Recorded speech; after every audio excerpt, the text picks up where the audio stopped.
It's fair to say that over the years, media has evolved in the UK, from the early days where people would only access information about sporting events the next day from a newspaper, to now being able to access any information at the tip of your fingers.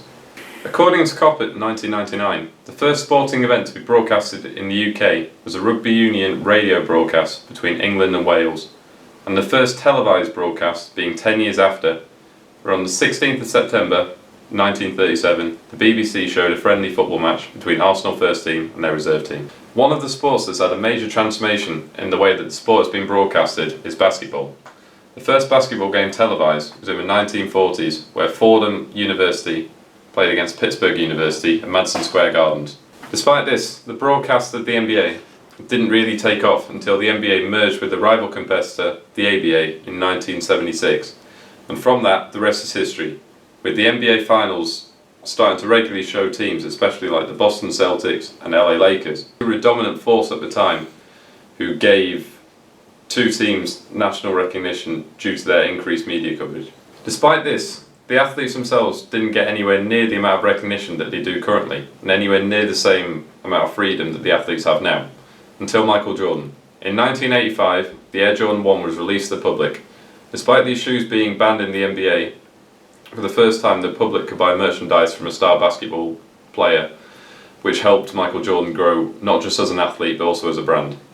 Another example of the athlete's popularity changing due to broadcasting is in the 1992 Olympics, where for the first time professional basketball players could compete in the Olympics, with Team USA forming the dream team consisting of 12 players regarded to be the best in the world at the time. Because the Olympics is broadcasted globally, this gave the 12 USA athletes a platform to become globally recognised and boost their profile of basketball across the world.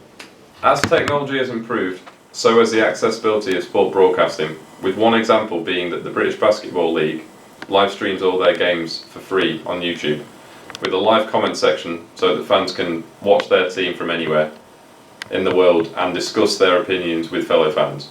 This is a great way for the team to understand the fans' perspective just from looking at the comment section.